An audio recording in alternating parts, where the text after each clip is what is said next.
आपका स्वागत है। खबरों की ओर बढ़ने से पहले एक नजर सुर्खियों पर।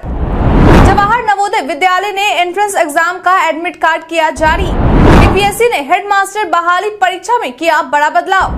बिहार में पिछले साल लक्ष्य से आधी हुई गेहूं की खरीद। मुकेश अंबानी फिर बने एशिया के सबसे धनी व्यक्ति। चीन के साथ गुजरात टॉप पर। इसके साथ ही बढ़ते हैं शाम तक की बड़ी खबरों की ओर विस्तार से।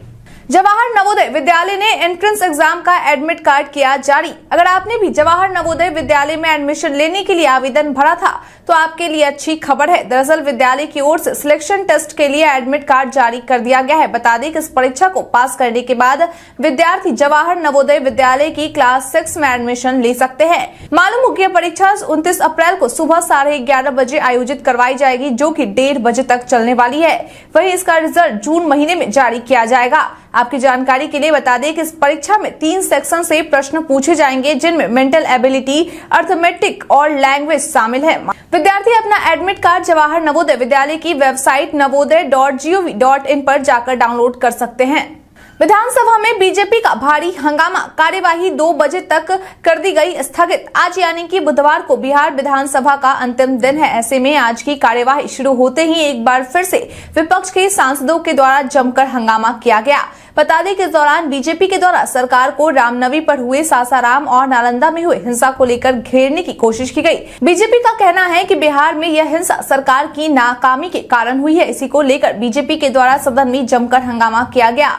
वहीं स्पीकर ने सदन में हंगामा कर रहे बीजेपी विधायक जीवेश मिश्रा को मार्शल आउट करने का आदेश दे दिया, जिसके बाद मार्शल के द्वारा बीजेपी विधायक जीवेश मिश्रा को टांग कर बाहर निकाल दिया गया। वहीं स्पीकर के इस आदेश से नाराज बीजेपी विधायक के द्वारा जमकर हंगामा किया गया, जिसको देखते हुए सदन की कार्यवाही दोपहर 2 बजे तक स्थगित कर दी गई थी। बीपीएससी ने हेडमास्टर बहाली परीक्षा में किया बड़ा बदलाव।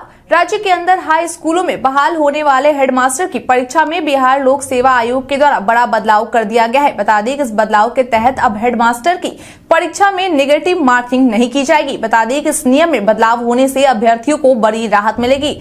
हालांकि अब तक इस बदलाव पर कैबिनेट की ओर से फाइनल मुहर नहीं लगाया गया है। दरअसल राज्य के उच्चतर माध्यमिक विद्यालयों में प्रधानाध्यापक नियुक्ति के लिए नियमावली को संशोधित कर दी गई है। इसमें शिक्षा विभाग के बजाय बीपीएससी के द्वारा यह तय किया गया है कि परीक्षा कैसे ली जाएगी। हालांकि परीक्षा पैटर्न तय करने में शिक्षा विभाग के साथ बैठक कर परामर्श लेने की बात जरूर कही गई है। इसके अलावा शिक्षा अनुभव में भी 2 से 4 साल तक की छूट दी गई है। बिहार में 2050 तक आ सकता है जल संकट। मौसम में हुए बदलाव से लगातार बिहार के भूजल स्तर में कमी देखी जा रही है। बता दें कि मौसम के जानकारों का कहना है कि बिहार में भूजल स्तर का मुख्य कारण भारी बारिश को सहेजने के लिए समुचित वेटलैंड का अभाव होना है। उनका मानना है कि बारिश का पानी नदियों के सहारे बह जाता है। आपकी जानकारी के लिए बता दें, कृषि रोड मैप रिपोर्ट के अनुसार बिहार में 2001 में प्रति व्यक्ति सतही जल की उपलब्धता 1594 घन मीटर है, जो कि वर्ष 2017 में घटकर 1213 घन मीटर हो गई है। वहीं आने वाले वर्ष यानी कि 2025 में प्रति व्यक्ति सतही जल घटकर 1005 घन मीटर हो जाएगी और उसके बाद 2050 में यह घटकर 635 घन मीटर हो जाने की आशंका है। बता दें कि बिहार में कुल सतही जल की अनुमानित उपलब्धता 2050 में 145 बिलियन क्यूबिक मीटर होगी। बिहार की राजधानी से गोवा और दुर्गापुर के लिए शुरू होगी सीधी हवाई सेवा। बिहार के वैसे लोग जो गोवा या दुर्गापुर जाने की इच्छा रखते हैं, लेकिन इसके लिए उन्हें देश के किसी और राज्य के किसी और शहर में जाकर यात्रा करना पड़ता है, उनके लिए खुशखबरी है। बता दें कि बहुत जल्दी बिहार की राजधानी पटना से गोवा और दुर्गापुर के लिए इंडिगो एयरलाइंस की ओर से सीधी हवाई सेवा की शुरुआत की जाने वाली है। मालूम हो कि पटना से गोवा की सीधी हवाई सेवा की शुरुआत 22 मई 2023 से होने वाली है, तो वहीं पटना से दुर्गापुर के लिए सीधी हवाई सेवा की शुरुआत 30 मई 2023 से शुरू होने वाली है। बता दें कि पटना से गोवा जाने वाली फ्लाइट 6E6931 और 6E6932 है, जो सोमवार, शुक्रवार और रविवार को गोवा के लिए उड़ान भरेगी। हालांकि समय अलग अलग होगा। वहीं पटना से दुर्गापुर जाने वाली फ्लाइट 6E305 है, जो सप्ताह में मंगल, गुरु और शनिवार को उड़ान भरेगी। घोड़े पर बैठकर स्कूल जाता है 6वीं का छात्र पौरव। आज के आधुनिक दौर में क्या आपने कभी सुना है कि कोई बच्चा घोड़े पर सवार होकर पढ़ने जाता है? अगर नहीं सुना तो हम आपको बता दें कि आज के इस आधुनिक दौर में भी एक बच्चा ऐसा है जो सड़क नहीं होने के कारण रोज तमाम चुनौतियों को मात देते हुए घोड़े के सहारे स्कूल पहुंचकर पढ़ाई करता है। हम जिस बच्चे की बात कर रहे हैं वह बिहार के भागलपुर जिले के नारायणपुर प्रखंड अंतर्गत नगरपाड़ा गाँव का रहने वाला है, जो बुनियादी अभ्यास विद्यालय नगरपाड़ा में कक्षा 6वीं में पढ़ता है। बता दें कि इस बच्चे का नाम पौरव कुमार है। मालूम हो कि उसके गांव से स्कूल की दूरी 1 किलोमीटर है और सड़क न होने के कारण खेत खलियान बगीचे से होकर स्कूल आना जाना पड़ता है। वहीं पढ़ाई के दौरान घोड़ा स्कूल के पास मैदान में बंधा होता है। बिहार में पिछले साल लक्ष्य से आधी हुई गेहूं की खरीद। बिहार में 2023-24 के लिए गेहूं की सरकारी खरीद के लिए तारीख निर्धारित कर दी गई है। बता दें कि निर्धारित की गई तारीख के अनुसार गेहूं की खरीद 20 अप्रैल से शुरू की जाएगी, जो 31 मई तक चलेगी। बता दें कि इस वर्ष 10 लाख मीट्रिक टन गेहूं की खरीद का लक्ष्य सरकार की ओर से रखा गया है, लेकिन आंकड़े बताते हैं कि राज्य में लगातार गेहूं की खरीद में गिरावट आ रही है, जिसका कारण किसानों को कम समर्थन मूल्य मिलना है। बता दें कि बीते वर्ष यानी कि 2022-23 में सरकार की ओर से 10 लाख मीट्रिक टन गेहूं खरीदने का लक्ष्य रखा गया था, जिसमें से केवल 3,519.89 मीट्रिक टन गेहूं की खरीद की जा सकी। वहीं 2021-22 में सरकार की ओर से 7 लाख मीट्रिक टन गेहूं की खरीद का लक्ष्य रखा गया था, जिसमें से केवल 4.5 लाख टन गेहूं की खरीद की गई थी।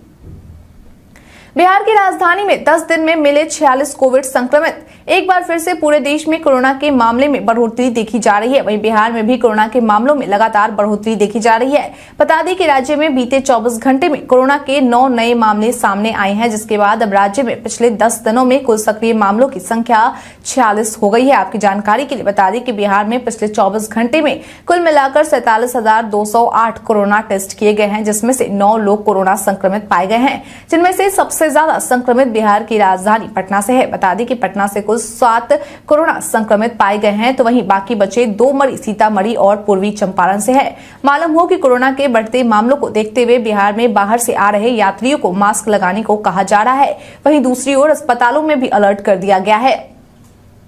बिहार के उद्यमियों को अब कर्ज लेने में SIDBI करेगा मदद। बिहार के उद्यमियों को अब ऋण लेने में किसी प्रकार की दिक्कत नहीं होने वाली है। दरअसल अब बिहार की उद्यमियों की मदद ऋण लेने में SIDBI यानी कि भारतीय लघु उद्योग विकास बैंक की ओर से की जाएगी। बता दें कि इसका शुभारंभ बीते दिन मंगलवार को BIA के प्रांगण में किया गया है। इस दौरान SIDBI के महाप्रबंधक अनुभव प्रसाद के द्वारा जानकारी देते हुए बताया गया कि उनके पास ग्राहकों के लिए हर तरह के ऋण उपलब्ध है, जिसमें महाप्रबंधक स्तर पर 20 करोड़ रुपए तक, जबकि शाखा कार्यालय के स्तर पर 5 करोड़ रुपए तक के ऋण स्वीकृत किए जाने का अधिकार है। इसके साथ ही उन्होंने यह भी बताया है कि SIDBI के द्वारा अर्जना नामक स्कीम शुरू की गई है, जिसके माध्यम से महिलाओं को अपेक्षाकृत कम ब्याज दर और कम मार्जिन पर ऋण उपलब्ध कराई जाती है।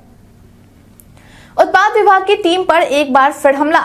बिहार में शराब माफियाओं के द्वारा अब उत्पाद विभाग और पुलिस विभाग के पुलिसकर्मियों को अपना निशाना बनाया जा रहा है। बता दें कि ताजा मामला जहानाबाद जिले के घोसी थाना क्षेत्र के उबेर गांव का है। मालूम हो कि आज सुबह सुबह शराब कारोबारियों के द्वारा उत्पाद विभाग की टीम पर ईंट पत्थर से हमला किया गया, जिसमें 4 पुलिसकर्मी बुरी तरह से घायल भी हो गए। इसके साथ ही शराब कारोबारियों के द्वारा उत्पाद विभाग की स्कॉर्पियो गाड़ी को भी क्षतिग्रस्त किया गया है। दरअसल उत्पाद विभाग की टीम गुप्त सूचना के आधार पर जहानाबाद जिले के घोसी थाना क्षेत्र के उबेर गांव छापेमारी को लेकर पहुंची थी और 4 शराब कारोबारियों को गिरफ्तार कर अपने साथ ले जा रही थी। इसी बीच ग्रामीणों के द्वारा अचानक से पुलिस वाहन पर और पुलिस कर्मियों पर ईंट पत्थर फेंके जाने लगे। फिलहाल घायल पुलिसकर्मी का इलाज जहानाबाद सदर अस्पताल में कराया जा रहा है। रामनवमी पर हुई हिंसा को लेकर सीएम नीतीश का बयान। बिहार में रामनवमी पर हुई हिंसा को लेकर बिहार के मुख्यमंत्री नीतीश कुमार के द्वारा आज यानी कि बुधवार को बिहार की राजधानी पटना में जगजीवन राम जयंती के समारोह में संवाददाताओं से बातचीत करते हुए बिना किसी पार्टी का नाम लिए कहा गया कि बिहार के नालंदा और सासाराम में हुई हिंसा प्रायोजित है। उन्होंने कहा कि इसकी जांच चल रही है और जल्द ही सच सामने आ जाएगा। हिंसा कराकर राज्य का माहौल खराब करने वालों को बख्शा नहीं जाएगा। साथ ही ओवैसी जो भाजपा के एजेंट है, वह जानबूझकर बिहार के बारे में भ्रामक बातें कर रहे हैं। नीतीश कुमार ने कहा कि जब हमने बीजेपी छोड़ी थी उस दौरान ओवैसी मिलना चाहते थे। आज एक राज कर रहा है और दूसरा उनका एजेंट है।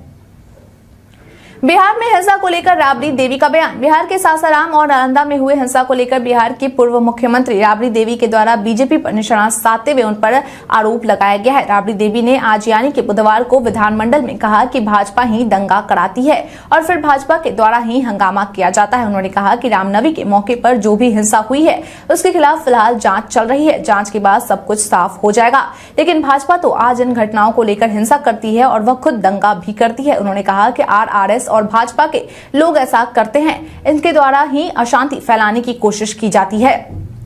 मुकेश अंबानी फिर बने एशिया के सबसे धनी व्यक्ति। एक बार फिर से मुकेश अंबानी का नाम एशिया के सबसे धनी व्यक्ति में जुड़ गया है। बता दें कि इस बात की जानकारी बीते दिन मंगलवार को फोर्ब्स के द्वारा जारी की गई 2023 के अरबपतियों की सूची से निकालकर सामने आई है। बता दें कि सूची में मुकेश अंबानी 83.4 अरब डॉलर की संपत्ति के साथ 9वें स्थान पर है। इसी के साथ मुकेश अंबानी अब दूसरे सबसे धनी भारतीय बन गए हैं। वहीं अगर गौतम अडानी की बात करें तो वो इस सूची में 47.2 अरब डॉलर की दौलत के साथ सूची में 24वें स्थान पर खिसक गए हैं। वहीं 24 जनवरी को जारी की गई सूची में अडानी 126 अरब डॉलर के साथ तीसरे नंबर पर मौजूद थे। जीत के साथ गुजरात टॉप पर। आईपीएल 2023 के 16वें सीजन में 7वें मैच में बीते दिन गुजरात टाइटंस के द्वारा दिल्ली कैपिटल्स को 6 विकेट से हरा दिया गया। इसी जीत के साथ अब गुजरात पॉइंट्स टेबल पर +0.700 नेट रन रेट और 4 पॉइंट्स के साथ पहले स्थान पर विराजमान है। वहीं दूसरे नंबर पर +3.600 नेट रन रेट और 2 पॉइंट्स के साथ राजस्थान रॉयल्स है। तीसरे नंबर पर +1.981 नेट रन रेट और 2 पॉइंट्स के साथ रॉयल चैलेंजर बैंगलोर है। इसके अलावा चौथे नंबर पर +0.950 नेट रन रेट और 2 पॉइंट्स के साथ लखनऊ सुपर जायंट्स है। बता दें कि इस लिस्ट में सबसे अंतिम यानी कि 10वें स्थान पर -3.600 नेट रन रेट और 0 पॉइंट्स के साथ सनराइजर्स हैदराबाद है। तो वहीं 9वें स्थान पर -1.981 नेट रन रेट और 0 पॉइंट्स के साथ मुंबई इंडियंस विराजमान है। जानिए आज बिहार में क्या है पेट्रोल डीजल के रेट। बिहार में आज यानी बुधवार को पेट्रोल डीजल के रेट जारी किए गए। इसके बाद राजधानी पटना में आज पेट्रोल 107.22 रुपए और डीजल 94.02 रुपए प्रति लीटर में मिल रहा है। मुजफ्फरपुर में पेट्रोल 107.91 रुपए और डीजल 94.64 रुपए प्रति लीटर मिल रहा है। वहीं पूर्णिया में पेट्रोल की कीमत 108.72 रुपए और डीजल 95.40 रुपए प्रति लीटर है। भागलपुर में पेट्रोल की कीमत 108.26 रुपए और डीजल की कीमत 94.97 रुपए प्रति लीटर निर्धारित की गई है।